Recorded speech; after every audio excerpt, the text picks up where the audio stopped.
The party was alive with laughter, music, and the faint shimmer of fairy lights that made every conversation feel cinematic. I thought I belonged there, surrounded by friends who I trusted, people I thought understood me. But that night, I learned how fragile trust really is.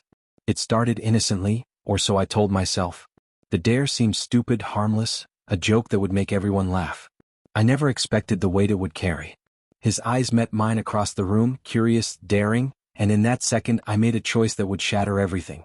A kiss. Just one. But it wasn't just any kiss. It was a reckless, impulsive decision that lingered far longer than it should have. I pulled back, heart hammering, trying to brush it off. "It's just a dare," I whispered, hoping my words would smooth over the chaos I'd unleashed. He stared, silence stretching, thick and suffocating, and for a moment I thought maybe he'd laugh it off. But laughter never came. His face hardened, something in his jaw that I'd never noticed before. By the next morning the air had changed. Texts unread, calls unanswered. And then came the message that felt like a blade. "I can't do this anymore. We're over. My fiancé." My world shifted in a single sentence, and suddenly the party, the lights, the music, all of it, was irrelevant. The mistake I thought was small had grown monstrous overnight. I replayed that night in my head 100 times.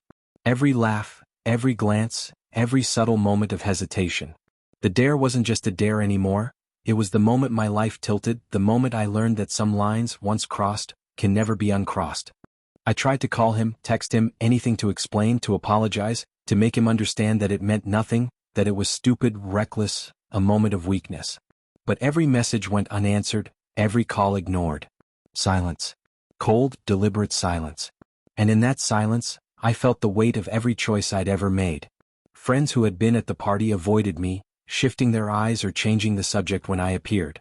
Gossip spread faster than fire in dry grass. The story had grown legs of its own. By the end of the week, people I trusted looked at me differently, as if I had become something else entirely, someone careless, reckless, unworthy. At home, my fiancé refused to speak. He would glance at me with eyes that were nothing like the ones I knew, eyes that had seen betrayal not as a joke, but as a wound. I begged him to listen, to give me a chance to explain, but the moment for explanations had passed. He had made a decision and it was final. Then came the day he showed up at my apartment. His presence was heavy, filled with unspoken words that pressed against the walls. I had rehearsed what I would say, how I would apologize, how I would plead for understanding. But when he looked at me, I saw not anger but disappointment.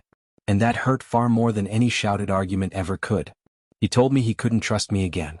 That my words, my promises, my explanations, they were useless now. What mattered was the action, the moment when I had chosen recklessness over respect, fun over fidelity. And with those words he walked away, leaving me alone in the echo of my own choices, the consequences of a single impulsive dare echoing in my chest like a warning I couldn't ignore. I sat on the edge of my bed, the room dark except for the faint glow of my phone. Every notification felt like a reminder of what I had lost, every silence a mirror to my own failure.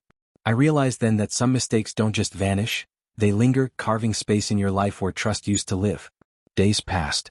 He didn't reply. I didn't call. I let the quiet teach me what words never could.